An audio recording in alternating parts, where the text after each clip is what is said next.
इस साल मार्च में कथादेश पत्रिका का स्त्री विशेषांक निकालने का अवसर मुझे मिला। मैं उसका अतिथि संपादक था और इसके लिए मैंने जो विषय चयन किया वो हिंदी समाज के आसपास, देश के अंदर और देश के बाहर की जो स्त्रियां हैं उनके लेखन, उनके विचार, उनकी एक्टिविज़म और उनकी रचनाओं पर मैंने बात की। और इस प्रक्रिया में मुझे बहुत सारे ऐसे मुद्दे मेरे सामने आए। विचार के तौर पर मैंने अनुवाद की ज़रूरत महसूस की और बहुत गहरे रूप में मैंने ये महसूस किया कि अनुवाद की ज़रूरत के साथ एक गहरी राजनीति भी जुड़ी हुई है। अनुवाद करने की राजनीति भी और अनुवाद से वंचित रखने की राजनीति भी। ये ऐसे कहा जाए तो शायद आसानी से लोग इस पे विश्वास ना करें, लेकिन मैं अपनी बातचीत शुरू करने के शुरू में ही यह स्पष्ट कर देना चाहता हूँ कि मैं किसी विश्वविद्यालय का साहित्य का अध्यापक नहीं हूँ और मेरी कुछ बातें जो मेरे 5 साल के अनुवाद कर्म से जुड़ी हुई हैं, जो मेरे अनुभव हैं, उसके आधार पर मैं कहूँगा। और मेरी बातें कुछ हिंदी के अनुवाद कर्म को पढ़ाने वाले अध्यापकों की बातों से इतर भी जा सकती हैं, इसलिए मेरी बातों को उसी संदर्भ में लिया जाए। जब यह काम मैं कर रहा था तो मेरी इच्छा ये थी कि जो भारत के ऐसे प्रांत हैं, ऐसे समाज हैं, भारत के बाहर की बात तो हम सोच ही रहे थे, लेकिन ख़ास तौर पे भारत के उत्तर पूर्वी राज्यों का साहित्य और कश्मीर का साहित्य, ये मुझे बहुत फैसिनेट करता था। और मेरी हमेशा ये जिज्ञासा बनी रहती थी कि ये मालूम हो कि हिंदी के पाठकों तक उनकी बातें पहुँचें कि उनके यहाँ किस तरह का साहित्य रचा जा रहा है। आमतौर पे मुझे ये बताया जाता था कि नॉर्थ ईस्ट में अलग अलग ट्राइब्स हैं, उनकी भाषाएं अलग हैं और उनमें से बहुत सारी ट्राइब्स की भाषाएं रिटन नहीं हैं, ओरल हैं। तो ओरल जो क्रिएशन है वो उस तरह से अनुवाद करके हिंदी पाठकों तक पहुंचना मुश्किल है।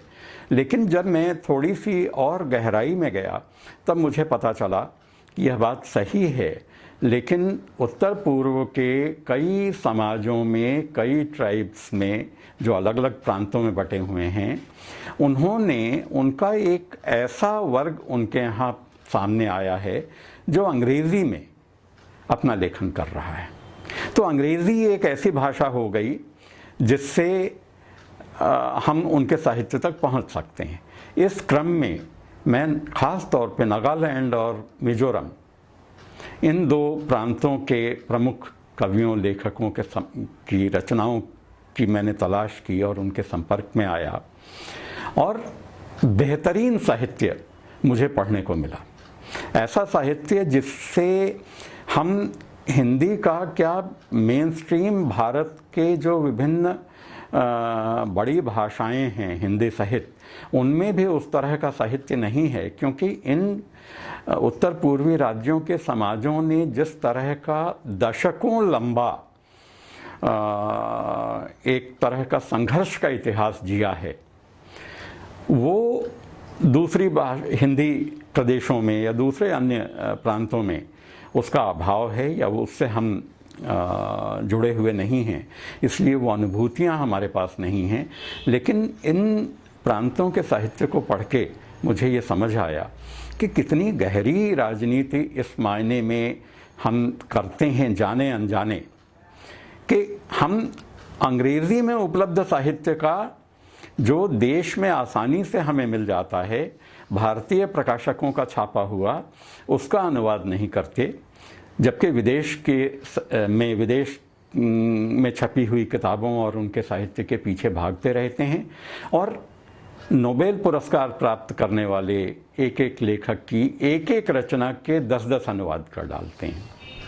ये एक तरह की विसंगति मुझे दिखाई दी और तभी मैंने अनुवादों की राजनीति के बारे में सोचना शुरू किया और मुझे ये समझ में आया।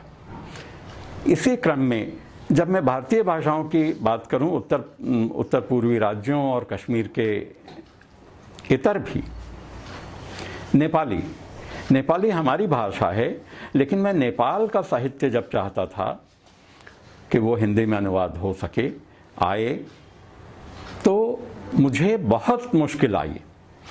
मैं नेपाल के नेपाली ऐसे लगता है कि हम समझ सकते हैं, लेकिन अनुवाद करना, साहित्यिक रचनाओं का अनुवाद करना समझने से अलग है। और देवनागरी लिपि में ही नेपाली साहित्य उपलब्ध है, लेकिन उसके अनुवाद में मुझे नाकों चने चबाने पड़े।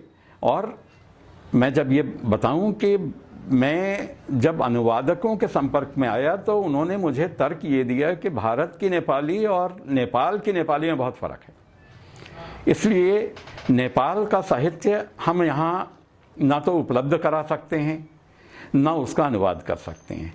जबकि मैंने देखा कि मैंने बहुत आसानी से नेपाल का साहित्य यहाँ इंटरनेट ने हमें उपलब्ध कराया, मैंने वो किताबें मंगवा लीं, लेकिन उनका अनुवाद करने वाला कोई नहीं था, क्योंकि किताबें अंग्रेज़ी में, मुझे नेपाली से अंग्रेज़ी अनुवाद मिला।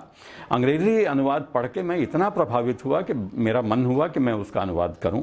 हमारे अपने लोग हैं, इतने निकट के लोग हैं, लेकिन उनके अनुवाद करना संभव नहीं था। और मुझे ये बहुत अनैतिक लगा कि नेपाल का साहित्य मैं नेपाली से अंग्रेज़ी अनुवाद और अंग्रेज़ी अनुवाद से फिर मैं हिंदी में करूं, ये मुझे उचित नहीं लगा। तो अंत में मैं ये बताना तो नहीं उचित समझूंगा कि कहाँ से मैंने अनुवाद कराया, लेकिन एक ऐसे हिस्से से, एक ऐसे व्यक्ति ने मेरा अनुवाद करके दिया जिसका साहित्य से कुछ लेना देना नहीं था।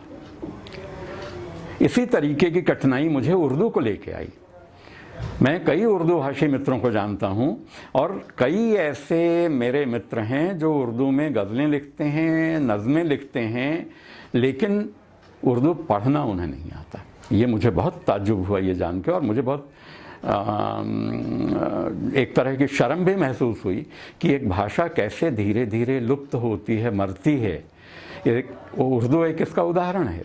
उर्दू की शायरी हर कोई करता है, जो नहीं जानता है वो भी उसको याद है, लेकिन उर्दू पढ़ना और उर्दू से अनुवाद करना, जबकि अनुवाद भी नहीं, उर्दू और हिंदी में इतनी समानता है कि मैं सिर्फ यह चाहता था कि लिप्यांतरण कर दिया जाए उर्दू की लिपि का, हिंदी नागरी लिपि में कर दिया जाए, और मैंने वही करवाया, लेकिन उसमें भी मुझे बहुत दिक्कत आई।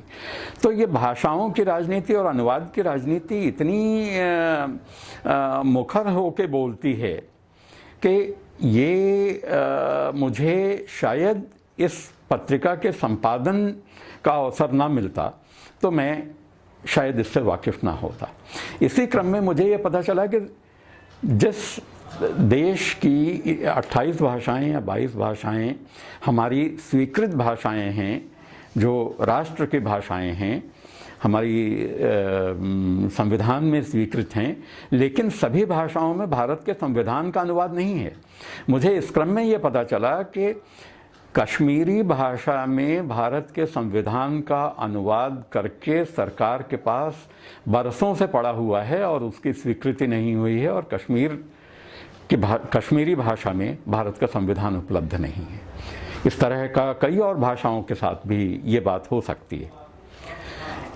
ये केवल देश में ही नहीं है। अभी हाल की एक घटना मैंने पढ़ी, जो वर्तमान पोप हैं ये कनाडा गए, और कनाडा में जो फर्स्ट जनरेशन सिटीजन्स हैं, जो मूल निवासी हैं वहाँ के, जिनको ईसाई मिशनरियों ने पकड़कर अपने परिवारों से जिन नौजवानों को, बच्चों को अलग कर दिया और उनको अलग तरह की शिक्षा अपने यहाँ रख के दी, उन्हें लॉस्ट जनरेशन कहते हैं या फर्स्ट जनरेशन सिटीजन्स कहते हैं वो।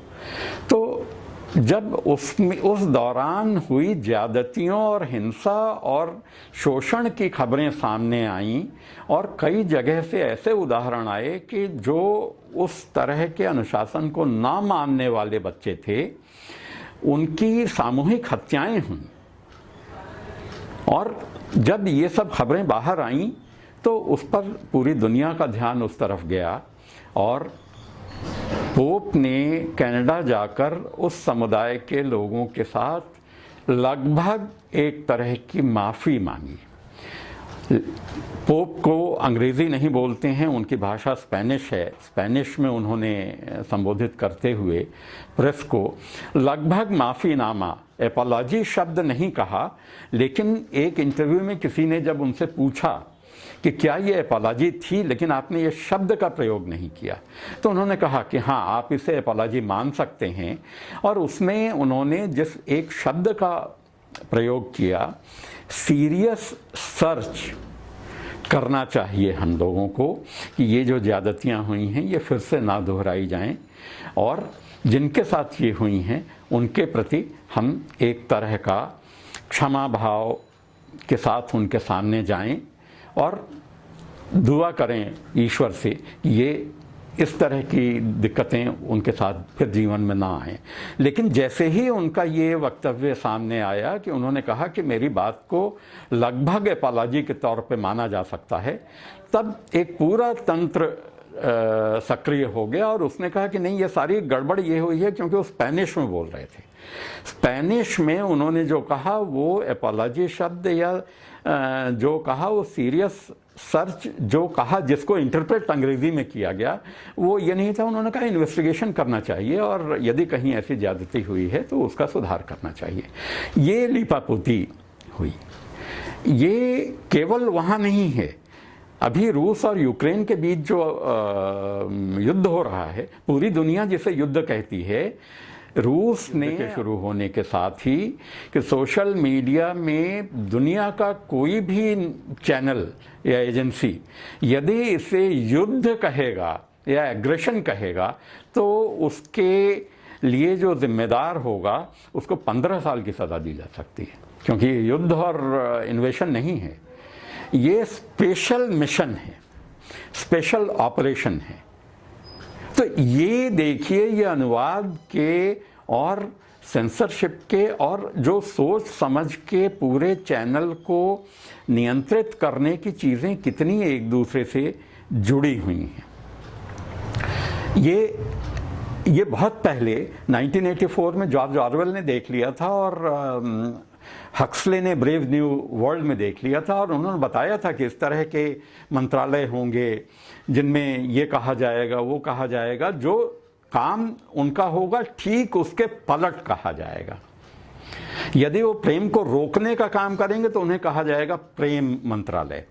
तो ये चीज़ें, और ख़ास तौर पे इस देश में और पूरी दुनिया में कोविड के इस दौर ने पूरी दुनिया जिस तरह से बदल दी, पूरे विचार लोगों के बदल दिए, और सरकारों का निरंकुश शिकंजा जिस तरह से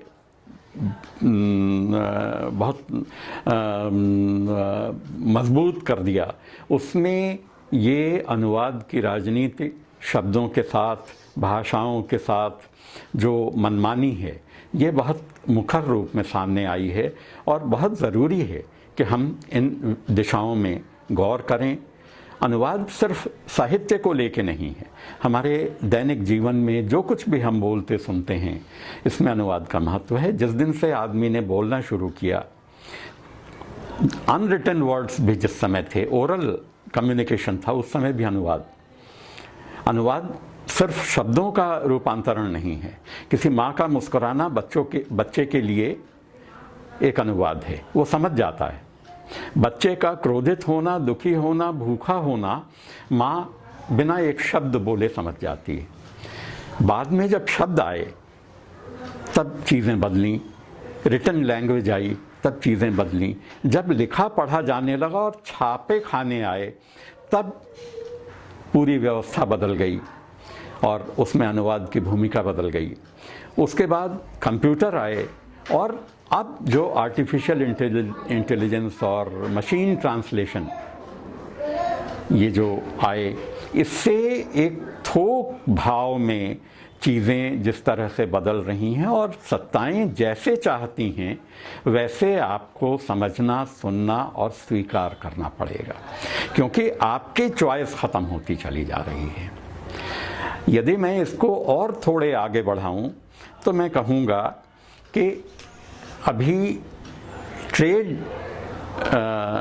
पार्लर में, व्यवसाय में जैसे ये कहा जाने लगा है कि अनुवाद से आगे की चीज़ है ट्रांसक्रिएशन। अब ये ट्रांसक्रिएशन जो है ये अनुवाद से आगे की चीज़ है। इसके कई उदाहरण सामने आते हैं। जैसे कोका कोला, हम भारत के संदर्भ लें, कोका कोला मतलब ठंडा, ये ट्रांसक्रिएशन है। पूरी दुनिया में अलग अलग समाजों में इस तरह के जो शब्दों के साथ खेल करके जो बड़ी कंपनियां जिस तरह की भाषा निर्मित कर रही हैं, इसको वो कहती हैं कि ट्रांसलेशन का अगला चरण है। इसी तरीके से डी बियर्स, हीरे की जो सबसे पूरी दुनिया की बड़ी कंपनी, उसका एक बहुत चर्चित विज्ञापन है हीरा सदा के लिए। ये एक तरह का नई भाषा है जो ये कंपनियां जनरेट कर रही हैं। मैकडोनाल्ड्स का एक इसी तरह का उदाहरण है, आई एम लविंग इट। तब मैकडोनाल्ड्स की चीज़ है तो आपको प्यार करना ही करना है, कोई विकल्प आपके सामने नहीं है। तो ये भाषा के साथ, अनुवाद के साथ, और जो समाज में बदलाव केंद्रीय नियामक शक्तियां हैं, इनके साथ ये सारी चीज़ें जुड़ी हुई हैं।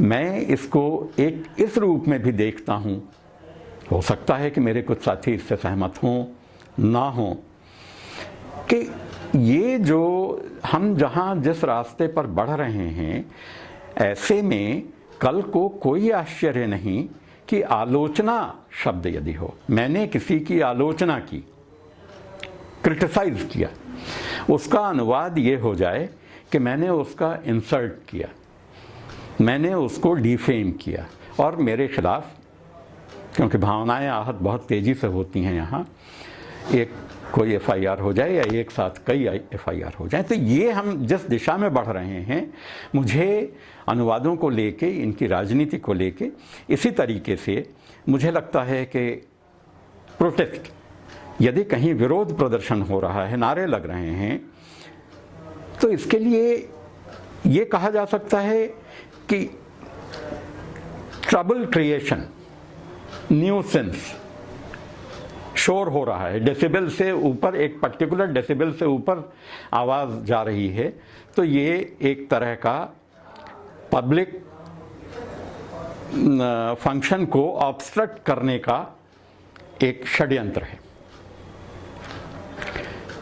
यदि एक उद्देश्य के लिए, सामूहिक उद्देश्य के लिए, व्यक्तिगत नहीं, सामूहिक उद्देश्य के लिए कुछ लोग मिलकर यदि अपनी बात उठाते हैं, अपनी बात को एक तार्किक ढंग से रखते हैं, बहुत आसानी से हम जिस दिशा में बढ़ रहे हैं, हम उनको आज की तारीख में किसी को भी अर्बन नक्सल कह देना बहुत आसान है। सेडिशन का चार्ज हम उन पे लगा सकते हैं। तो ये चीज़ें सारी की सारी, एक देशभक्ति, पैट्रियोटिज़म, ये हमारे सामने हैं और बड़ी तेज़ी से हम उस दिशा में बढ़ रहे हैं। इसलिए मुझे लगता है कि अनुवाद के बारे में और उसकी राजनीति के बारे में हमें सोचना चाहिए, और ये मैं अपने अनुभवों के आधार पर अभी इस पर चर्चा करूँगा। साहित्यिक अनुवादों को लेकर अभी हाल में मैंने 2 उद्धरण पढ़े, मुझे बहुत अच्छे लगे। एक भारत का है और दूसरा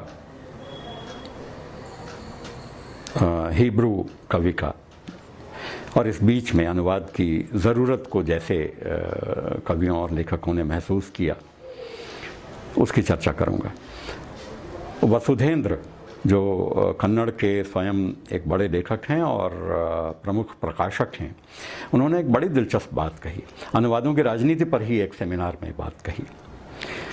उन्होंने कहा कि जब हमारे गांव से लोग बनारस जाते हैं, काशी, तो गंगा जल लोटे में भर के ले जाते हैं।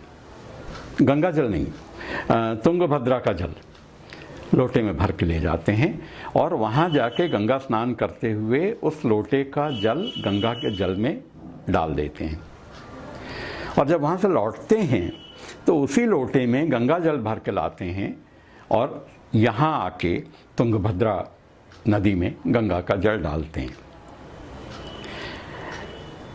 ये अनुवाद इसी तरह की प्रक्रिया है, वसुधेंद्र ने कहा। और ये मुझे बहुत रोचक और बड़ा प्रासंगिक लगा। अनुवादों को यदि हम आत्मीय ढंग से दो ऐसी एंटिटीज़ के बीच, दो ऐसे समाजों के बीच के संवाद को एक सार्थक और ज़रूरी संवाद को के रूप में यदि हम स्वीकार करें, तो ये रूपक मुझे बहुत अच्छा लगा। हालांकि जैसे मैंने कहा कि 19वीं शताब्दी के हिब्रू के एक बड़े कवि हाइम नहमान बियालिक, उनका एक फेमस कोट मैंने पढ़ा, मुझे बहुत अच्छा लगा।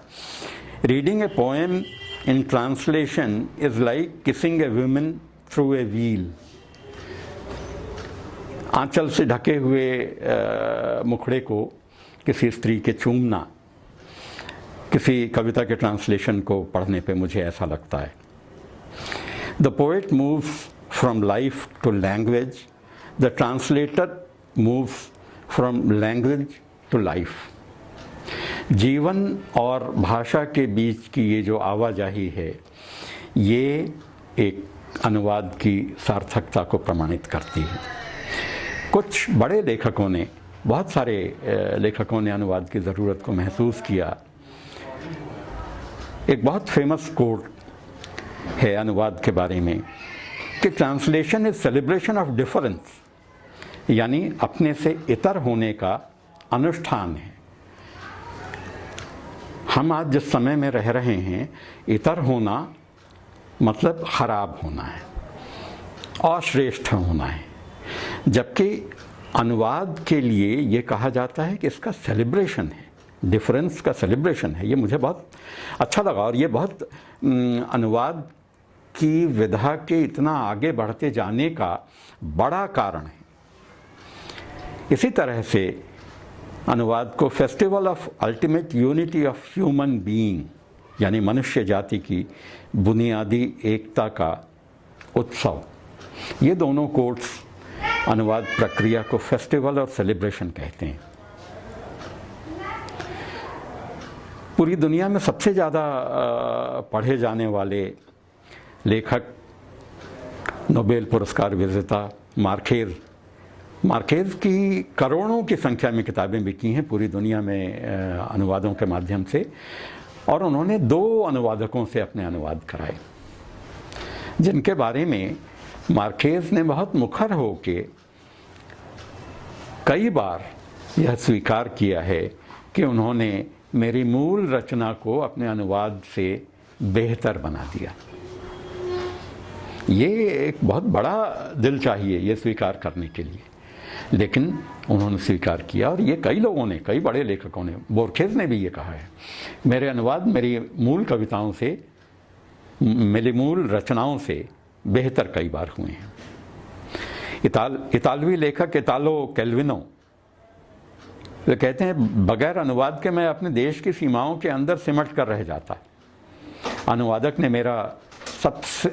मेरा सबसे महत्वपूर्ण सहचर है, जिसने मुझे पूरी दुनिया से परिचित करवाया।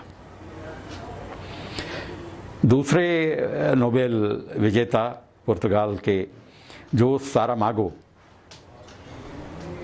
बड़ी ईमानदारी से कहते हैं कि लेखक राष्ट्रीय साहित्य रचते हैं, अनुवादक उन्हें वैश्विक साहित्य बना देते हैं। इससे समझ आता है कि अनुवादक की भूमिका या अनुवाद की भूमिका हमारे बौद्धिक जगत में कितनी महत्वपूर्ण है। गुंटर ग्रास का एक बहुत चर्चित उदाहरण है कि अनुवाद सब कुछ इतना बदल देता है कि कुछ भी नहीं बदलता। अनुवाद से अपेक्षा होती है कि वो भाव, वो सारी चीज़ें जो लेखक मूल रचना में कहना चाहता है, अनुवाद में वो हूबहू आए, लेकिन मानवीय क्षमता से ये परे है। लेकिन फिर भी एक लेखक की ये इच्छा कि कुछ भी ना बदले, ऐसा अनुवाद होना चाहिए। वही एक दूसरे कोट में कहते हैं कि अनुवाद के बगैर हम ऐसी दुनिया में रह रहे होते जिसकी चौहद्दी खामोशियों से बनी हुई होती। खामोशियों के विरुद्ध इंसान के आपस में कम्युनिकेट करने और एक दूसरे के साथ जुड़ने की प्रक्रिया है अनुवाद। जैसा मैंने अभी कहा कि इसको celebration of difference, different cultures, अलग अलग संस्कृतियों के बीच की आवाजाही के तौर पर देखा जाता है। उनके बीच संवाद, उनके बीच अपनापा बढ़ाने के लिए अनुवाद की भूमिका की बात की जाती है। लेकिन एक दूसरा वर्ग भी है जो ये कहता है कि अनुवाद जो है ये most representative paradigm of clash between cultures है। ये आज का दौर क्लैश बिटवीन कल्चर्स की बात बहुत करता है और सिर्फ बात ही नहीं करता, उस दिशा में कदम भी आगे बढ़ा रहा है। पूरी दुनिया में हम ये देख रहे हैं, लेकिन अनुवाद की ज़रूरत फिर भी महसूस की जा रही है। ऐसे यदि इतिहास में देखें तो ये कहा जाता है कि सबसे पहला अनुवाद जिसके बारे में लोगों को पता है 4000 साल पहले मेसोपोटामिया में किया गया।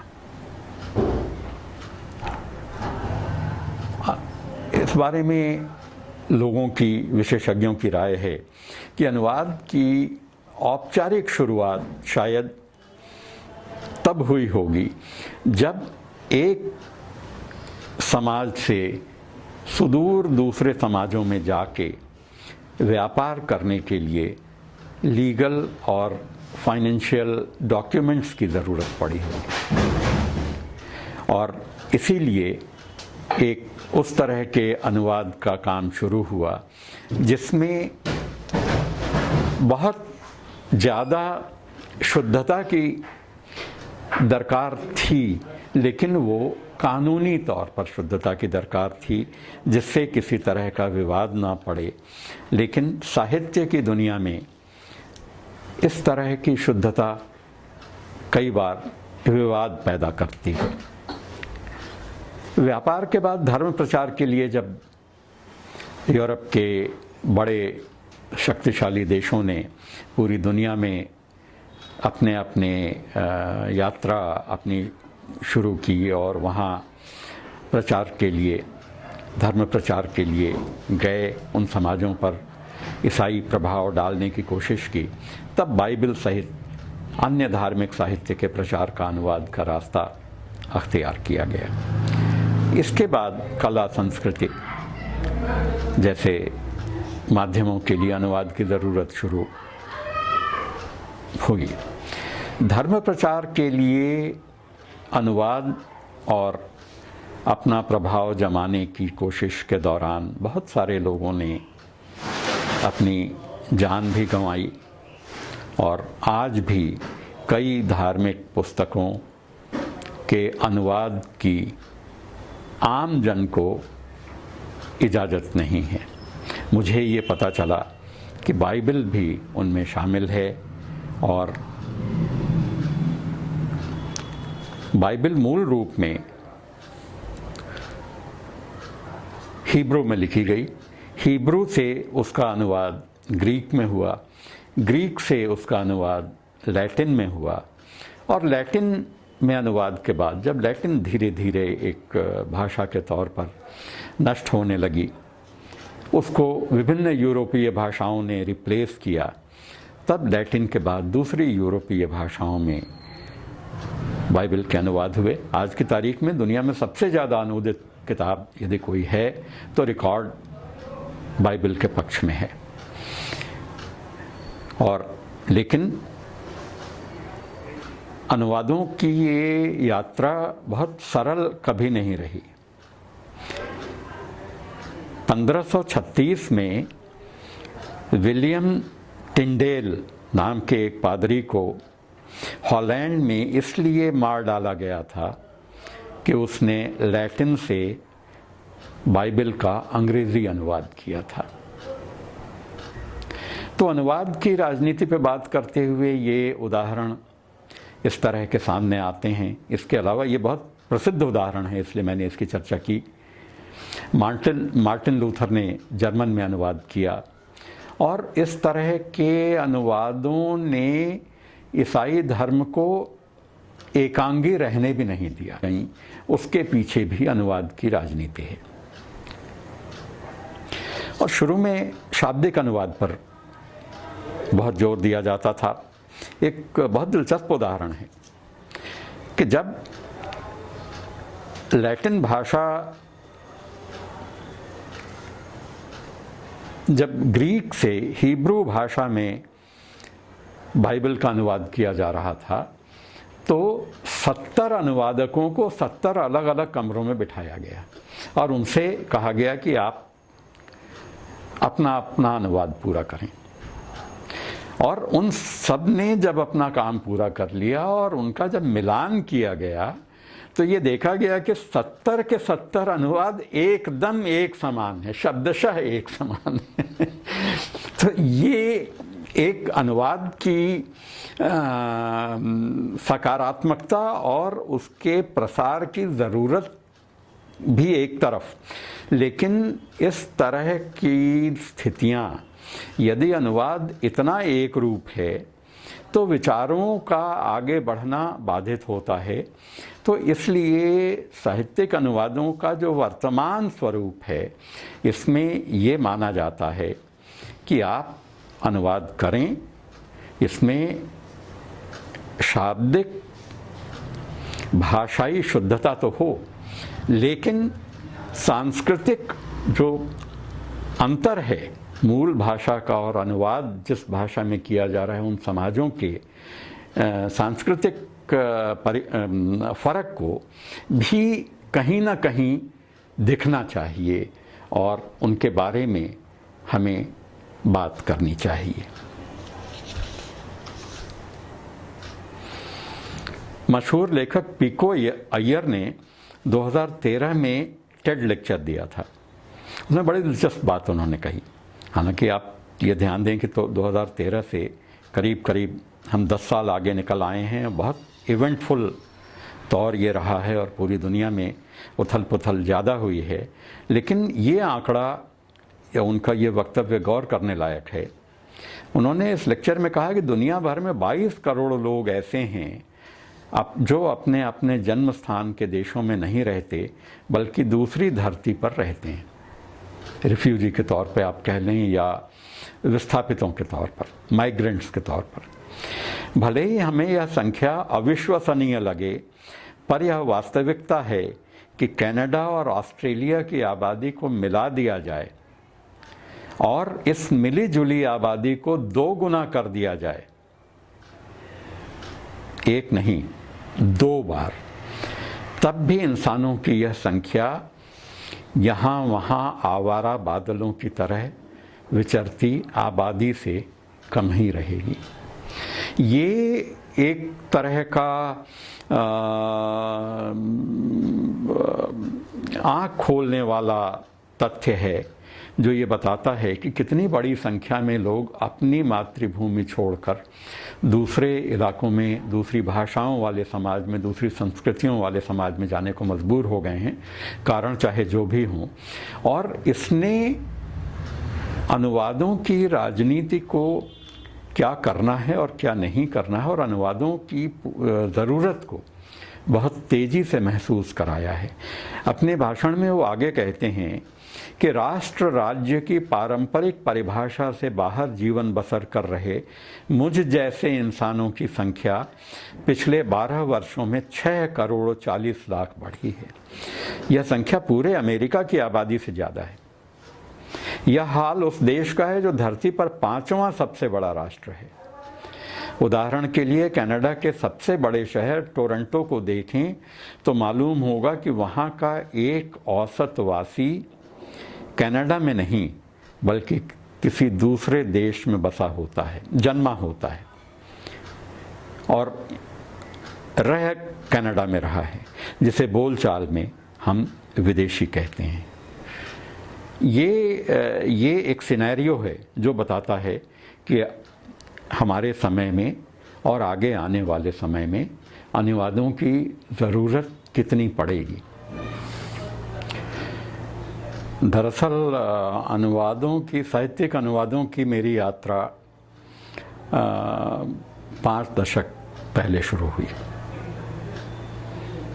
मुझे जहाँ तक याद पड़ रहा है कि 1975-76 की बात होगी और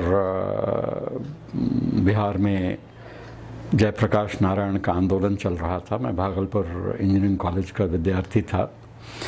तो लंबे समय तक, करीब 1.5 साल कॉलेज और यूनिवर्सिटी बंद रहे उस आंदोलन के कारण, और मैं अक्सर अपनी साइकिल से भागलपुर यूनिवर्सिटी की सेंट्रल लाइब्रेरी चला जाया करता था। एक दिन एक बहुत दिलचस्प किताब मेरे हाथ लगी जिसका शीर्षक था the poetry of the Negro 1746 to 1970, और इसके संपादक थे लैंगस्टन ह्यूज और आर्ना बोनटेम्प्स। 1970 की ये किताब एक तरह से कई सालों तक मेरे साथ चलती रही। मैं उस किताब को बार बार उसके हिस्से पढ़ता था, कविताएं पढ़ता था, और मेरे लिए वो एकदम एक आँख खोलने वाला अनुभव था जिसमें मुझे पहली बार ये पता चला कि इस तरह से भी कविताएं लिखी जा सकती हैं। क्योंकि तब तक भारत में या हिंदी में, भारत की बात नहीं करूँगा, हिंदी में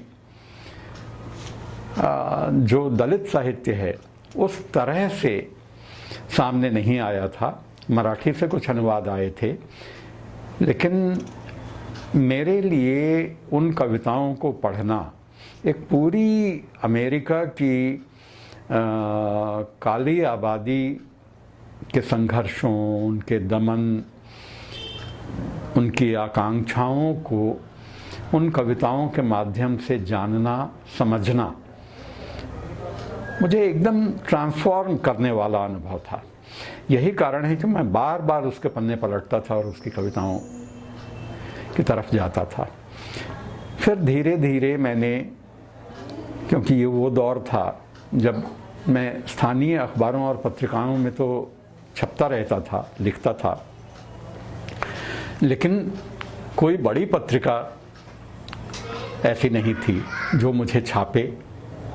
लेकिन बगैर इसकी परवाह किए हुए कि कौन मुझे छापेगा इन कविताओं को या नहीं छापेगा, मैंने उस संकलन से करीब करीब 40 ऐसी कविताएं निकालीं जो मुझे बहुत पसंद आईं और जो छोटी थीं, अपने कलेवर में छोटी कविताएं थीं, लेकिन महत्वपूर्ण कविताएं। और मुझे मेरी जितनी समझ थी उससे ये लगा कि इन कविताओं को यदि हिंदी में किया जाए तो हिंदी के पाठकों के लिए एकदम नई चीज़ होगी। इस तरह की कविताओं से हिंदी का पाठक उस समय तक मेरी जितनी जानकारी थी बहुत परिचित नहीं था। हालांकि एकदम शुरुआती दौर के अनुवाद हैं मेरे, मुझे नहीं मालूम कि वो कितने सही थे, लेकिन एक तरह से उसके प्रभाव में, उसके जादू में मैं ऐसा बंधा हुआ था कि मैंने करीब 40 कविताओं के अनुवाद किए। और उन्हीं दिनों मुजफ्फरपुर से एक पत्रिका निकलती थी, उसके संपादक भागलपुर आए। मेरा परिचय उनसे किसी और मित्र के माध्यम से हुआ और मैंने उन्हें इस बारे में बताया। उन्होंने कहा ये कविताएं आप मुझे दे दीजिए। और संवाहक नाम था जिस पत्रिका का संपादन वो करते थे।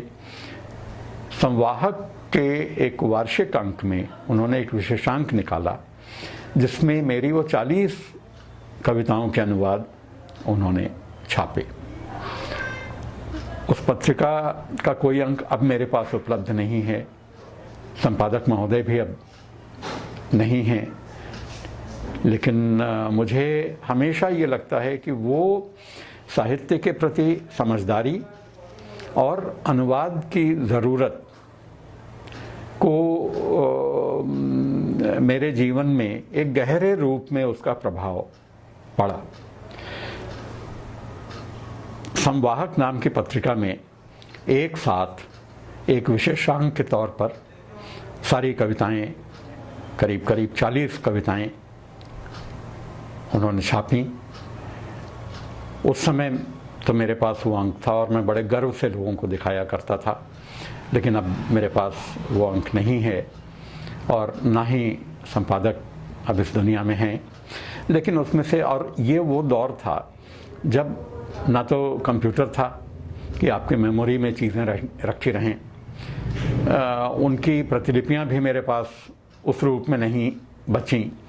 कुछ जो कविताएं मेरे पास बची थीं वो बाद में कई जगहों पे छपीं। दिनमान में रघुवीर सहाय ने उन्हें छापा और कई और जगहों पे भी वो कविताएं, कुछ कविताएं छपीं। पहल में उसमें से कुछ कविताएं छपीं। लैंगस्टन ह्यूज की 3 कविताएं जो दिनमान में छपी थीं बाद में कई जगह छपीं। तो इस किताब ने, the poetry of the Negro, इस किताब ने साहित्य के प्रति मेरा एक विचार निर्मित किया कि साहित्य कैसा होना चाहिए। और मुझे जो मेरी समझ बनी, जो बाद के और आज की तारीख तक जो मेरी समझ साहित्य की ज़रूरत और उसकी भूमिका, उसकी पक्षधरता के बारे में जो मेरा विचार है, वो इस किताब ने ही निर्मित किया था। अनुवाद का दूसरा दौर, उसके बाद मैं नौकरी में आ गया और नौकरी के बाद धीरे धीरे अनुवादों से उतना संपर्क नहीं रहा, हालांकि मैं दूसरे काम करता रहा। लेकिन फिर करीब करीब 2000-2001-2 के आसपास अनुवादों का एक दूसरा सिलसिला मेरे जीवन में शुरू हुआ। बड़ी दिलचस्प घटना है कि मैंने एक कहानी अंग्रेजी में मार्केज की पढ़ी।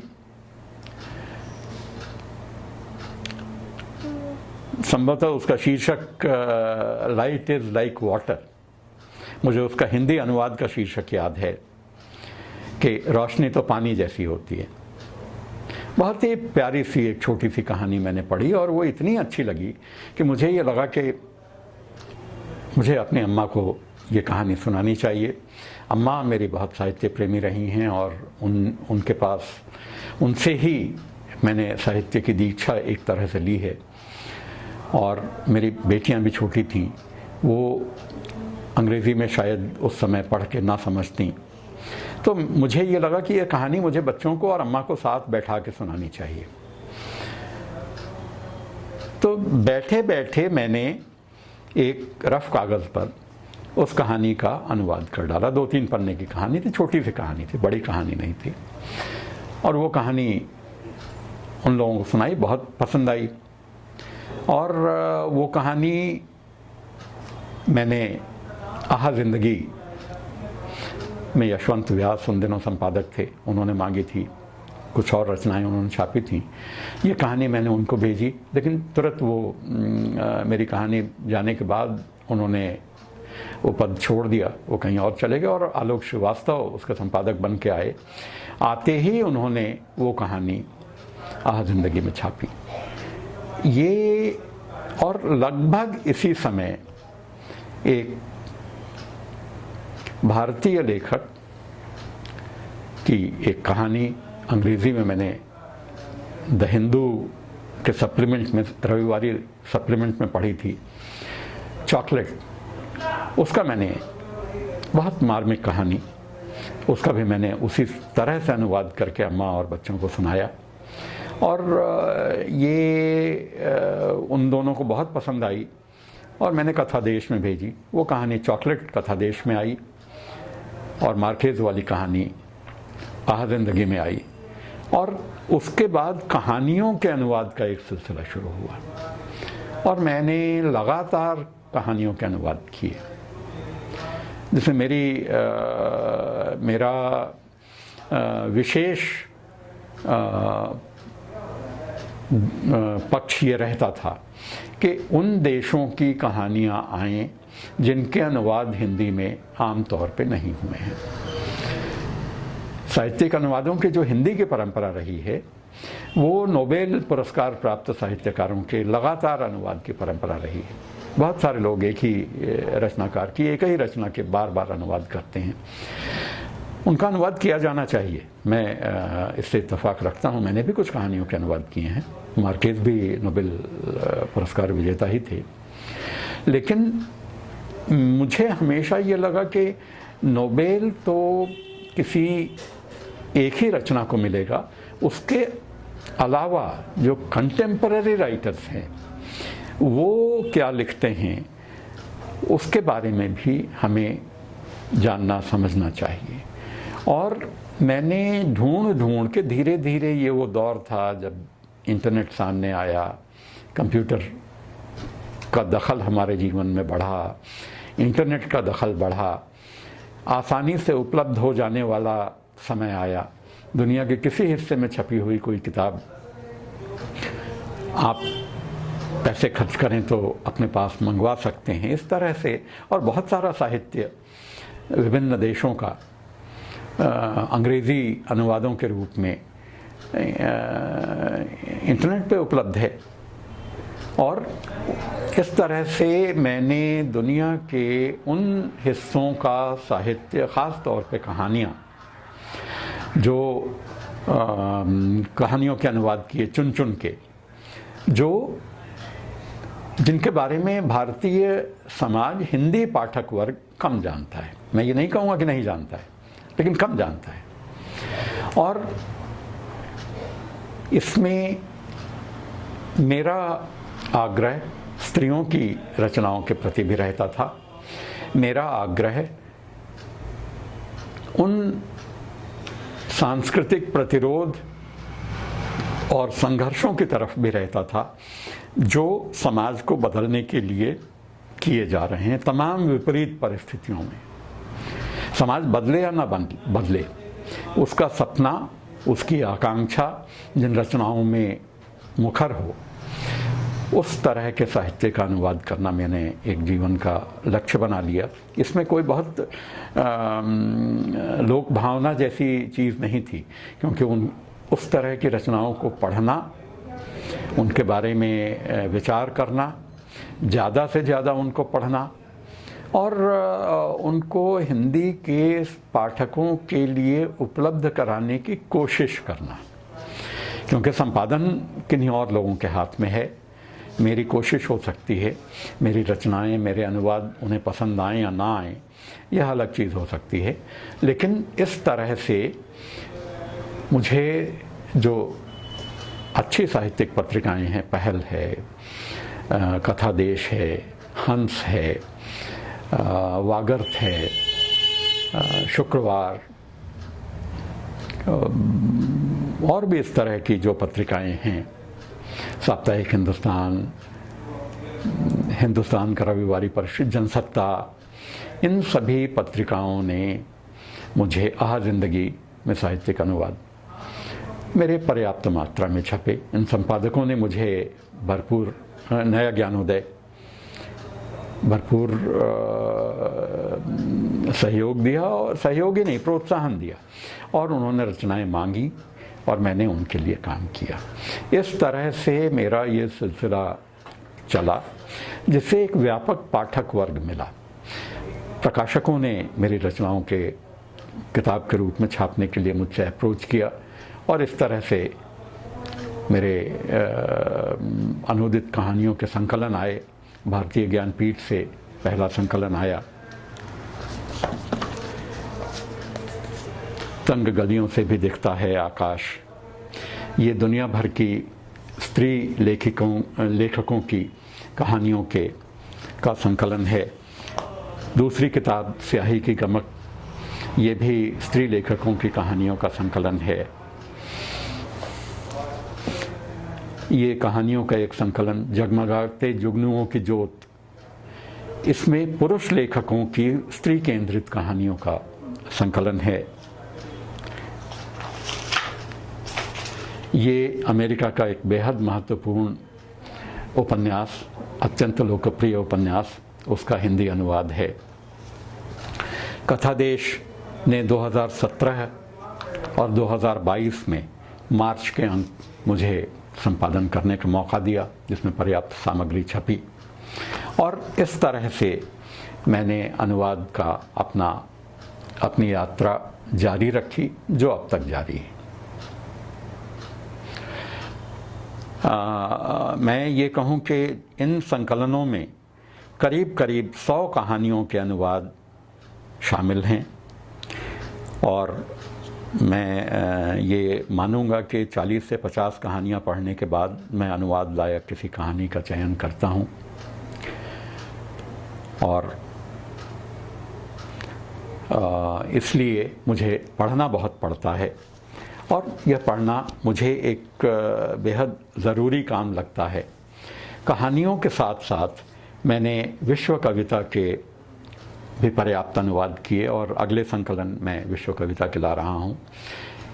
इस तरह के विश्व कविता के 2 संकलन मेरे अभी प्रकाशित हैं, और भविष्य में और संकलन आएंगे। अनुवाद के लिए मैं कहानियों का या कविताओं का जो चयन करता हूँ, उसकी मेरी एक अपनी समझ है और मेरी प्राथमिकता है। सबसे पहली चीज़ कि जो हिंदी में नहीं है लेकिन हिंदी पाठकों के लिए उपलब्ध होना चाहिए, मुझे ऐसा लगता है, तो मैं उस तरह की रचना का चुनाव करता हूँ। लेकिन इसके लिए सांस्कृतिक प्रतिरोध, सकारात्मक प्रतिरोध, जैसा मैंने पहले भी कहा कि बदलाव के सपने आपने किसी भी समाज के पास होने चाहिए, सफलता मिले या ना मिले। जिस दिन सपने मर जाएंगे उस दिन सब कुछ ख़त्म हो जाएगा। पूरा मानव समाज उन सपनों के माध्यम से ही यात्रा करता है आगे की। तो मेरी अपनी अनुवाद यात्रा, साहित्यिक अनुवादों की यात्रा में ये एक प्राथमिकता रहती है। उसके बाद पास पड़ोस और उपेक्षित समाज, देश के अंदर या देश के बाहर भी। जो पास पड़ोस के समाज हैं, हम अमूमन उनको छोड़ देते हैं और बहुत दूर अमेरिका, इंग्लैंड, यूरोप चले जाते हैं। और जैसे मैं इस पूरी प्रक्रिया में जब मैं काम करने लगा तो मुझे लगा कि भारत से इतना निकट का संबंध श्रीलंका का है। मैं जब धनुषकोटि गया था तो धनुषकोटि से मुझे ये बताया गया, समुद्र के किनारे खड़े होकर, कि यदि मौसम साफ होता है तो सामने श्रीलंका दिखाई देता है। लेकिन मैंने ये महसूस किया कि मैंने आज तक श्रीलंका की कोई कहानी नहीं पढ़ी। तो मुझे ये बहुत बेचैन करने वाला मामला लगा। मैंने बहुत ढूंढ के अपने 2 संकलनों में श्रीलंका की 2 कहानियों के अनुवाद किए हैं, और ये मुझे अपनी उपलब्धि लगती है। इस तरह से म्यांमार की रचनाओं के अनुवाद, जो उइघर, रोहिंग्या जैसे जो समुदाय, जो अपने हमारे आसपास के समुदाय हैं, लेकिन जो अपनी जगहों से उजाड़ कर कहीं और ढकेल दिए गए हैं, उनकी रचनाओं के अनुवाद मेरी प्राथमिकता में शामिल रहता है। तिब्बती, फिलिस्तीनी, कुर्द, बास्क, ये वो समुदाय हैं जो दुनिया के नक्शे पर शायद ना दिखाई दें, लेकिन उनके पास अपना साहित्य, अपनी संस्कृति, अपनी परंपरा है, और मुझे उनको हिंदी में लाने का बेहद शौक़ है, और मुझे प्राथमिकता के आधार पर उन्हें लाने का एक कर्तव्य करना भी है। इसी तरीके से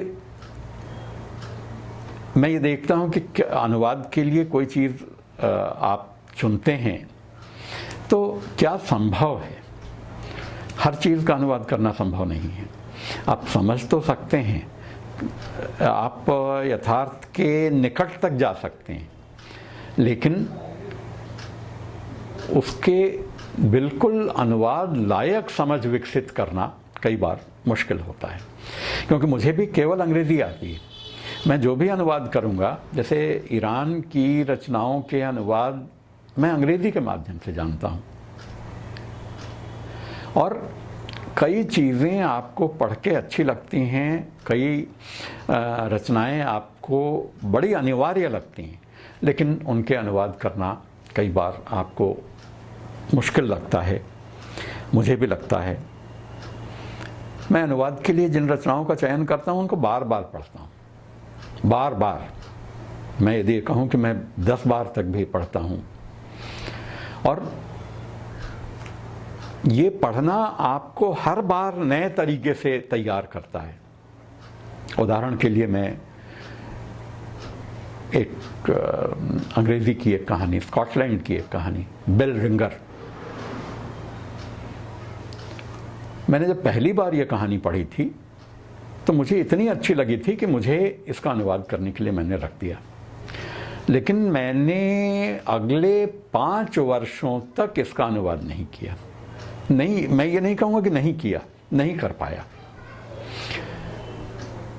उसके कुछ ऐसे प्रसंग थे जिसके बार बार पढ़ते हुए मुझे नए सिरे से वो उद्घाटित होते थे, और मुझे लगता था कि मैं इनके साथ न्याय नहीं कर पाऊँगा। जिस बारीकी से वो प्रसंग बुने गए हैं, वो शायद मेरे में वो क्षमता नहीं है।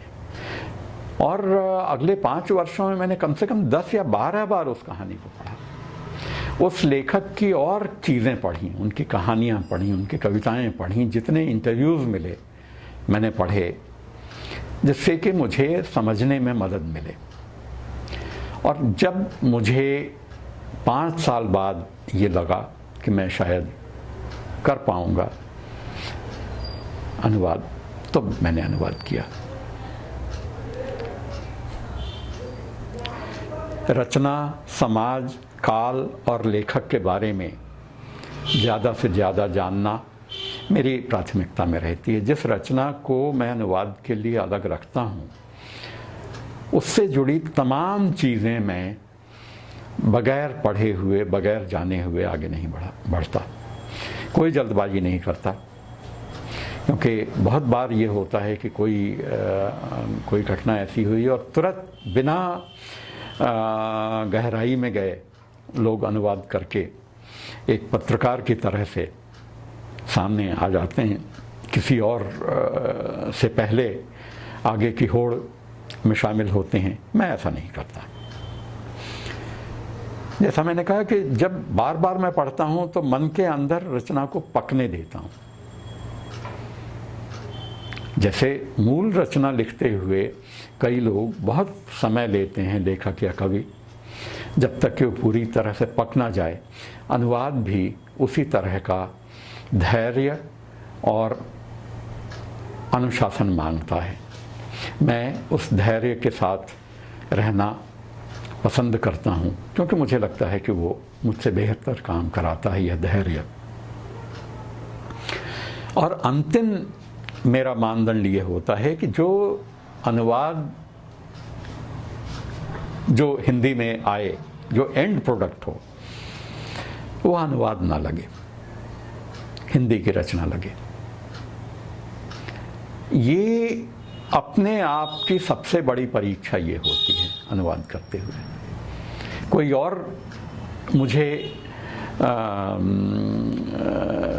परीक्षा के लिए एग्ज़ामिनर बन के बाद में आता है, पहला एग्ज़ामिनर तो मैं स्वयं होता हूँ। इसलिए कई बार काम करके मैं उसे प्रकाशन की तरफ नहीं जाने देता। मैं जब संतुष्ट नहीं होता हूँ तब मैं उस दिशा में आगे बढ़ता हूँ, और फाइनल प्रिंट में आने के पहले मैं अपने कुछ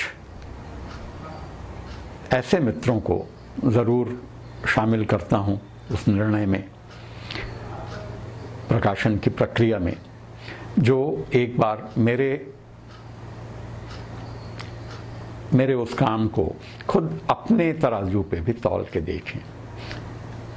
तो मैं ये कहूँगा कि संपादक, प्रकाशक और पाठकों का एक ऐसा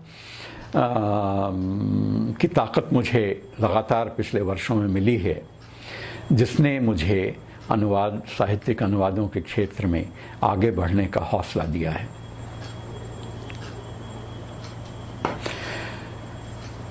एक और क्राइटेरिया मेरे मन में हमेशा रहता है कि जिस बड़े व्यक्ति को दुनिया जिस रूप में जानती है, उससे इतर व्यक्ति रूप में यदि वो कहीं दिखाई दे, उससे संबंधित कोई सामग्री मिले, तो मैं उसको अपनी प्राथमिकता की सूची में रखता हूँ। उदाहरण के लिए नेल्सन मंडेला। नेल्सन मंडेला को पूरी दुनिया दक्षिण अफ्रीका के एक स्वतंत्रता सेनानी और राजनेता के तौर पर जानती है, लेकिन जब उनकी बायोग्राफी पढ़ते हुए मुझे जेल में रहते हुए अपनी पत्नी को लिखी कुछ चिट्ठियां पढ़ने को मिलीं, और बाद में जेल से मुक्त होने के बाद बेटी को लिखी चिट्ठियां जब मैंने पढ़ी, तो मुझे नेल्सन मंडेला एक व्यक्ति के रूप में एकदम अलग दिखाई दिए, राजनेता से अलग। और मुझे लगता है कि किसी भी दुनिया जिस रूप में किसी व्यक्ति को जानती है, उसके अंतर को जानना, उसके इंसान के तौर पे उसको जानना मुझे बहुत इंस्पायर करता है, बहुत खींचता है। इसलिए मैंने नेल्सन मंडेला की कई चिट्ठियों के अनुवाद किए, जो बहुत बार लोगों ने छापे, और उसको मैं अपने सबसे अच्छे कामों में मानता हूँ। इसी तरीके से मोहम्मद अली एक बॉक्सर के रूप में जाने जाते हैं, लेकिन मोहम्मद अली ने वियतनाम की लड़ाई में लड़ने से मना करने का जो फैसला किया, जिससे उनका पूरा बॉक्सिंग करियर चौपट हो गया, लेकिन उस आदमी का कन्विक्शन ऐसा था कि उसने वो कदम उठाया। और नेल्सन मंडेला ने कई लोगों के साथ और कई नौजवानों के साथ उनके पत्र व्यवहार मुझे कभी कभी पढ़ने को मिले। एक लड़की को उन लिखी हुई चिट्ठियाँ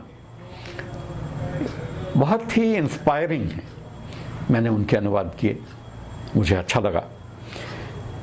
अल्बर्ट आइंस्टाइन को पूरी दुनिया और मैरी क्यूरी बड़े वैज्ञानिकों के रूप में जानती है, लेकिन वैज्ञानिक होने के साथ वो इंसान भी थे।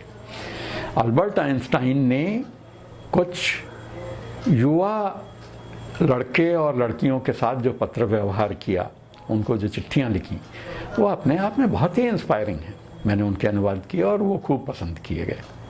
इसी तरीके से मैरी क्यूरी ने अपनी डायरी लिखी है, जो एक व्यक्ति के रूप में अपने प्रेम, पियरे क्यूरी के साथ उनका प्रेम और अपने काम के बारे में एक व्यक्ति के रूप में जो उन डायरी की जो एंट्रीज हैं, उसके अनुवाद करना मुझे बहुत अच्छा लगा। अभी मैं सेरेना विलियम्स की के ऊपर एक किताब लिख रहा हूँ। सेरेना विलियम्स को पूरी दुनिया एक बहुत बड़े टेनिस खिलाड़ी के तौर पर जानती है। मैं खेल के पक्षों की तरफ नहीं जा रहा हूँ, क्योंकि मैं टेनिस के कोई विशेषज्ञ नहीं हूँ और उन पर बहुतेरी किताबें लिखी गई हैं, लेकिन सेरेना विलियम्स को मैं पिछले 5-6 वर्षों से जहाँ कहीं भी मीडिया, सोशल मीडिया पे उपलब्ध होती है उनकी बातें, मैं उसको फॉलो करता हूँ, और मुझे हर रोज़ ये नया रोमांच होता है ये जानते हुए कि सेरेना विलियम्स का एक ज़बरदस्त वैचारिक पक्ष है, और वो अपना आदर्श इस मामले में मोहम्मद अली को मानती हैं। और अमेरिका में काले लोगों के खिलाफ जो अत्याचार होते हैं, उनकी हत्याएं, हिंसा होती है, उस पर बहुत मुखर होके सेरेना विलियम्स अपने इंस्टाग्राम, फेसबुक और ट्विटर पे सामने आती हैं। रेशियल डिस्क्रिमिनेशन को लेके बहुत मुखर हैं, जो भेदभाव स्त्रियों और पुरुष खिलाड़ियों के बीच होता है उसको लेके बहुत मुखर हैं। अपने फैशन स्टेटमेंट को केवल वो विजुअल तरीके से नहीं दिखाती हैं, बल्कि उसके बारे में बहुत बढ़िया शब्दों में, बहुत ईमानदार शब्दों में वो बातचीत भी करती हैं।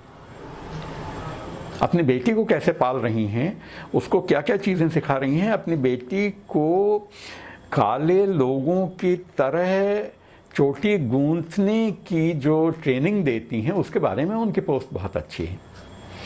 मैं उनके वैचारिक पक्ष पर एक किताब पर काम कर रहा हूँ। मैं इंतज़ार कर रहा था कि वो रिटायरमेंट का अनाउंसमेंट करें, तब मैं इस किताब पर मैं आगे काम करूँगा, और उम्मीद है अगले साल की शुरुआत में सेरेना विलियम्स की ये किताब आ जाएगी, और मुझे लगता है हिंदी में पहली किताब होगी। तो ये विषय मुझे हमेशा फैसिनेट करते हैं।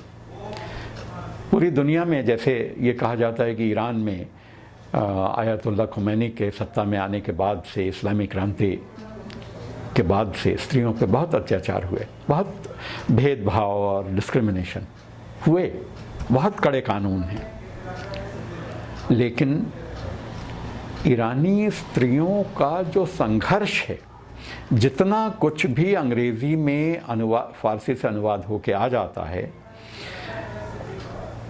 वो अद्भुत है। उसको जानना, उनका लिखा हुआ साहित्य, कविताएं, कहानियाँ, उनके मेमोयर्स,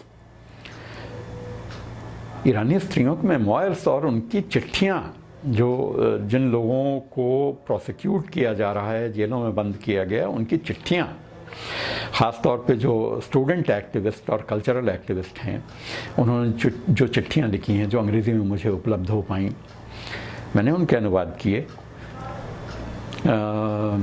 ईरान में जिस तरह का सिनेमा बनाया जाता है इतनी बंदिशों के बाद भी, और ख़ास तौर पे स्त्रियों ने जिस तरह का सिनेमा तैयार किया,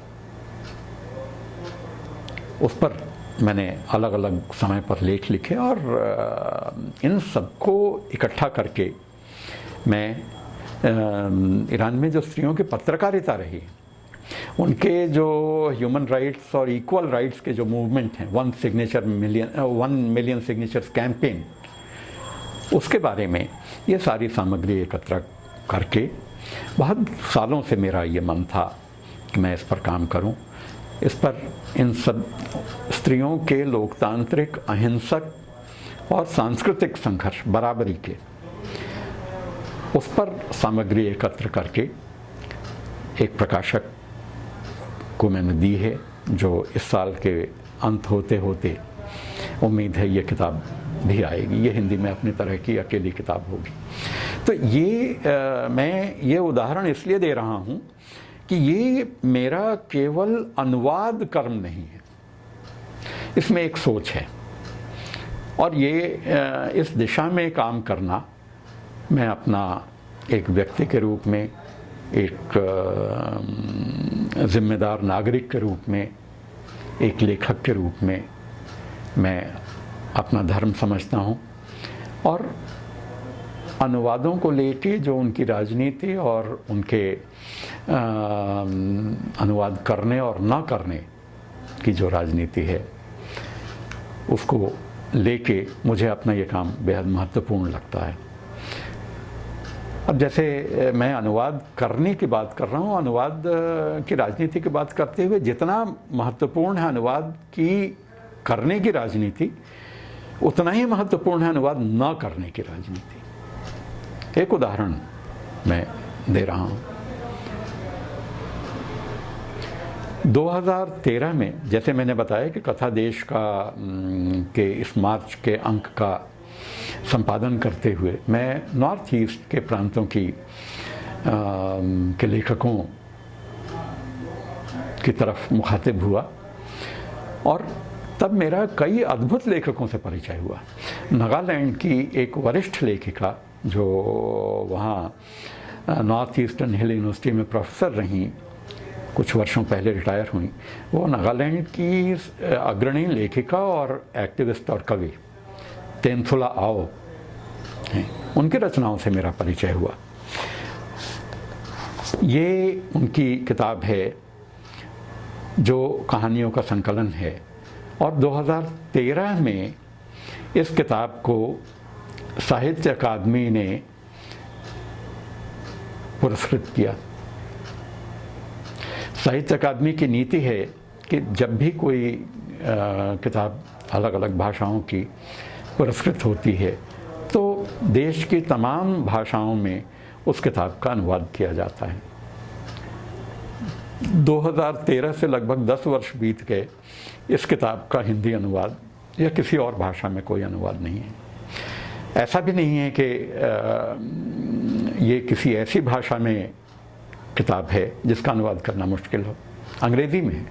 अंग्रेज़ी के अनुवादक तो आपको हर शहर में मिल जाएंगे और अच्छे अनुवादक मिल जाएंगे, लेकिन इसका अनुवाद ना कराना, इसके चाहे जो प्रशासनिक कारण समझाए जाते हों, हो सकता है कि ये साहित्य अकादमी से पूछा जाए तो वो अपना अलग तर्क दें, कोई भी एक जवाब दे देंगे, लेकिन मैं इसका अनुवाद ना कराना एक राजनीति मानता हूँ। ये अनुवाद की राजनीति है, क्योंकि एक बेहद डिस्टर्ब समाज जो दशकों से अपनी स्वायत्तता के लिए संघर्ष कर रहा है और जिस पर पुलिस और सेना लगातार उनके सपनों को कुचलने की कोशिश कर रही है, उस स्थिति में जो कहानियाँ हैं, जो रचनाएं वहाँ से निकल के आती हैं, उसमें कुछ असहज करने वाली स्थितियाँ भी होती हैं। उन कहानियों के विषय ऐसे होते हैं। इसलिए ये भी एक राजनीति है। ये केवल भारत में नहीं है और सब जगहों पे है। मैंने कश्मीर का भी नाम लिया। इसी तरह की एक किताब है ये जोरामी। ये मिजोरम की एक वरिष्ठ कवि लेखिका हैं मालसुमी जैकब, उनका उपन्यास है। ये मिजोरम के जो पूरा जो आतंकवाद का जो दौर है, जिसको मिजो लोग अपनी स्वायत्तता का संघर्ष, आज़ादी का संघर्ष कहते हैं, लेकिन हम या पूरा जो आम बोल चाल में जो एक भारतीय जिसे आतंकवाद का दौर कहता है, उसको व्यक्त करते हुए एक बेहतरीन उपन्यास है जो आपको बहुत विचलित करता है। किस तरह की स्थितियों में लोग रहते हैं और किस तरह की स्थितियों से वो बाहर आए और अभी भी पूरी तरह से बाहर नहीं आए। उनके भी कुछ सपने थे, उनके भी विकास के अरमान थे, लेकिन कई बड़ी संख्या में लोग मारे गए, पकड़े गए, उनके साथ ऐसे बर्ताव किए गए कि उनका जीवन ही बदल गया। कई लोग अब हैं ही नहीं। तो ये जो हमारे देश का, ये भी एक हमारा देश का ही हिस्सा है। इनके एस्पिरेशंस भी एक भारतीय के एस्पिरेशन है। ये हमारे अपने सगे संबंधी हैं, भाई हैं, बहनें हैं। इनका साहित्य यदि हिंदी में आ पाए तो मुझे बहुत खुशी होगी और मैं इन दोनों के संपर्क में हूँ। मैं आपके साथ ये साझा करते हुए मुझे अच्छा लग रहा है कि मालसुमी जैकब ने मुझे अपनी रचनाओं के हिंदी अनुवाद की इजाज़त दे दी है और मैं उस पर काम कर रहा हूँ। तेनसुला आओ के मैं संपर्क में हूँ। जैसे ही उनके इजाज़त मिलती है मैं उनकी रचनाओं के अनुवाद करने की कोशिश करूँगा और यह मेरे जीवन के महत्वपूर्ण कामों में से होगा जिसको मैं बहुत हाई पेडेस्टल पर रखता हूँ। अनुवाद की राजनीति करते हुए थोड़े से साहित्य से यदि हम बाहर निकलें तो हर जीवन के हर पक्ष में अनुवाद अनुवाद किस तरह की भूमिका अदा करता है और किस तरह की भूमिका शासन उससे अदा करवाना चाहता है, इसके 2 उदाहरण मैं देना चाहता हूँ। मोटे तौर पे कहें तो जो सरकारी हिंदी है, जिस तरह से अनुवाद अंग्रेज़ी डॉक्यूमेंट्स के हिंदी अनुवाद किए जाते हैं, मेरे जैसा आदमी जो हिंदी में अच्छी गति जिसकी है, कई बार सरकारी डॉक्यूमेंट्स के छोटे छोटे अनुवाद भी मेरी समझ में नहीं आते और मैं हिंदी छोड़ के अंग्रेज़ी मूल पे जाता हूँ, तब मुझे समझ में आता है। तो ये जो एक ऐसा नहीं है कि ये काम करने वाले या जिनको ये चीज़ें देखनी हैं उनको ये फीडबैक नहीं मिलता होगा, लेकिन कभी उसका करेक्शन करने की कोई कोशिश नहीं की जाती कि अनुवाद इस तरह की हों जो बोधगम्य हों, और मुश्किल नहीं है वो करना। मैं ऐसे कुछ उदाहरण जानता हूँ, हालांकि मेरी हमेशा से ये आदत रही है कि मैं किसी के कहे से अनुवाद का काम नहीं लेता, लेकिन मेरे एक मित्र ने एक बार मुझे एक केंद्रीय संस्थान, दिल्ली का एक बड़ा संस्थान, उसकी एक रिपोर्ट हिंदी में, हिंदी अनुवाद में मुझे दी उसके डायरेक्टर ने, और कहा कि यादवेंद्र जी इसका एक बार आप हिंदी अनुवाद फिर से कर दीजिए। हमने कहा ये तो हिंदी अनुवाद आप दे ही रहे हैं, मूल भी उन्होंने दिया और साथ में हिंदी अनुवाद दिया। उन्होंने कहा नहीं, ये बिल्कुल ही आप पढ़ के देखिए, एक सेंटेंस भी आप पढ़ के ठीक से समझ नहीं पाएंगे, और ये हमारे हिंदी अधिकारी ने किया है। तो ये सच में उसको पढ़ते हुए लगा कि पढ़ के कुछ भी अर्थ निकालना संभव नहीं है। फिर मैंने करीब 40-45 पन्ने की उस रिपोर्ट का फिर से नए सिरे से हिंदी अनुवाद किया, तो ये मुझे लगा कि ये जो हिंदी अधिकारियों की जो पूरी फौज एक तैयार हो गई है, जिनको अनुवाद में अपना दिमाग लगाने की उस तरह की ज़रूरत नहीं होती, वो विषय को समझते नहीं, एकदम यांत्रिक अनुवाद कर देते हैं जो बोधगम्य बिल्कुल नहीं होते। इसने हिंदी का या अनुवादों का बड़ा अहित किया है। मैं CSIR council of scientific and industrial research की एक राष्ट्रीय प्रयोगशाला में करीब 38 साल तक काम करता रहा, साइंटिस्ट रहा, मेरा बैकग्राउंड वही है, और बाद में मैं निदेशक रहा वहाँ का। वहाँ रहते हुए हमारे यहाँ भी हिंदी अधिकारी थे। हिंदी अधिकारी जो होते हैं वो अंग्रेज़ी और हिंदी में MA किए हुए लोग होते हैं, और साइंटिफिक इंस्टीट्यूशन या लेबर डिपार्टमेंट या ट्रांसपोर्ट डिपार्टमेंट या इनकम टैक्स डिपार्टमेंट में सब एक ही तरह के हिंदी अधिकारी होते हैं। जबकि एक साइंटिफिक इंस्टीट्यूशन में हिंदी अधिकारी की भूमिका एकदम अलग होती है। जो शोध कार्य किया जा रहा है उसको बोधगम्य हिंदी में जनता तक पहुंचाना उनका काम है। इसके लिए उस विषय की जानकारी भी उनको होनी चाहिए, साइंस की जानकारी भी होनी चाहिए।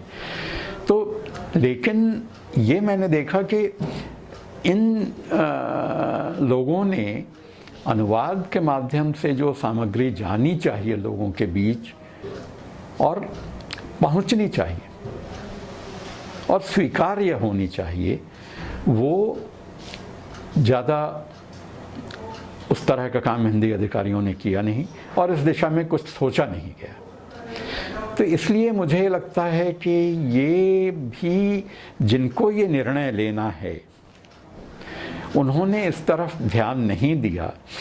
लेकिन ध्यान नहीं दिया और आज़ादी के इतने साल बीत गए, ध्यान नहीं दिया तो एक साल कोई ओवरलुक कर सकता है, 2 साल कर सकता है, इतने वर्षों तक 75 साल होने जा रहे हैं और हम अभी तक इस गफलत में रहे और चीज़ें हमारे हाथ से निकलती चली गई।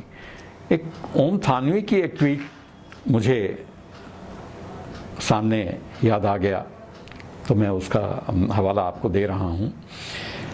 ये कानून की भाषा में सुप्रीम कोर्ट, हाई कोर्ट में किस तरह के हिंदी अनुवाद होने चाहिए, उस दिशा में कुछ काम शुरू हुआ है।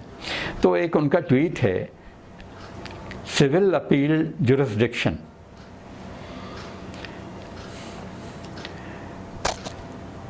यानी दीवानी अपील क्षेत्राधिकार का अनुवाद हुआ है व्यवहार, अपीलीय अधिकारिता। ये कानून की सर्वोच्च कार्यालय से जो अनुवाद करके लोगों के लिए भेजे गए हैं दस्तावेज़, उनमें दिया गया है। अब इसको आप देखें, व्यवहार अपीलीय अधिकारिता, इसको समझना कितना बहुत आसान है क्या। इसी तरीके से डिफ़ॉल्ट सेंटेंस, इसका हिंदी अनुवाद है व्यतिक्रम सज़ा, इत्यादि इत्यादि। ये उदाहरण उन्होंने अपने ओम थानवी ने दिया। उसके बाद अंत में लिखा है, क्योंकि जिस डॉक्यूमेंट का उन्होंने हवाला दिया उसके अंत में यही लिखा है, सभी यांत्रिक अनुवादों के अंत में लिखा है कि व्यवहार में फैसले का मूल अंग्रेजी रूप ही प्रामाणिक माना जाएगा। तो फिर अनुवाद का मतलब क्या है? आप किसके लिए अनुवाद कर रहे हो या किसे बेवकूफ़ बना रहे हो? तो मुझे ये लगता है कि ये जो अनुवाद का पूरा तंत्र विकसित हुआ है, ये अंग्रेज़ी को बनाए रखने के लिए ख़राब अनुवादों का एक तंत्र विकसित हुआ है। ऐसे अनुवाद करो जिससे जो स्वीकार्य ना हो और अंग्रेज़ी का वर्चस्व बना रहे, और दिखावे में आप अनुवाद करते हुए भी दिखाई दें। तो मुझे लगता है ये भी एक राजनीति है। मैं इसको एक राजनीति के तौर पे ही देखता हूँ। दूसरा उदाहरण, जब मैं 2010 में संभवतः उत्तराखंड राज्य बना, मैं उन दिनों रुड़की में था, उत्तराखंड में ही, 1-2 साल बाद ही वहाँ की सरकार ने ये फैसला किया कि संस्कृत को उत्तराखंड राज्य की द्वितीय राजभाषा बनाया जाएगा। हिंदी, पहले हिंदी के साथ उर्दू थी, उर्दू को हटा के संस्कृत राजभाषा होगी। उसी समय आनन फानन में रेलवे ने ये तय किया कि जितने रेलवे स्टेशन हैं, रेलवे स्टेशन पे जो स्टेशन का बोर्ड लगा होता है, अंग्रेज़ी में, हिंदी में और उर्दू में पहले था, अब उर्दू के स्थान पे उर्दू का मिटा दिया जाएगा और वहाँ संस्कृत में लिख दिया जाएगा। राज्य सरकार ने भी ये तय किया कि सभी दफ्तरों के जितने बोर्ड्स हैं उन पर हिंदी और संस्कृत में लिखा जाएगा, संस्कृत हटा दिया जाएगा। हिंदी और संस्कृत में लिखा जाएगा, उर्दू कहीं लिखी हुई है तो उसको हटा दिया जाएगा। ठीक है, ये बात यदि हो गई तो इस तरह से उत्तराखंड पूरे भारत में पहला ऐसा राज्य बना जिसने संस्कृत को राजभाषा का दर्जा दिया, द्वितीय राजभाषा का दर्जा दिया, और उस दिशा में कदम बढ़ाए। इसकी बड़ी तारीफ हुई। लेकिन उस समय के जो आंकड़े हैं, 2011 में जो जनसंख्या के आंकड़े सामने आए, उसमें ये तथ्य सामने आया कि उत्तराखंड में 386 लोग ही अपनी मातृभाषा संस्कृत बता रहे थे, जबकि उर्दू बोलने वालों की संख्या 4.25 लाख से ज़्यादा थी। ये सरकारी आंकड़े हैं। और 4.25 लाख लोगों की भाषा को हटा के आप एक ऐसी भाषा को थोप रहे हो जिसको बहुत कम लोग बोलते हैं। मेरा इसमें कोई मतभेद नहीं है कि संस्कृत को प्रमोट करिए, लेकिन इस तरह से आंख में उंगली डाल के एक भाषा को मिटा के दूसरी ना बोली जाने वाली भाषा को प्रतिष्ठित करना भी एक राजनीति है। और इसके पीछे राजनीति और अर्थतंत्र दोनों हैं, क्योंकि उसी समय अखबारों में ये खबर आई थी कि पूरे राज्य में संस्कृत, उर्दू मिटा के संस्कृत लिखने का खर्चा कई करोड़ रुपए आएगा। तो ये अर्थतंत्र भी है, राजनीति भी है।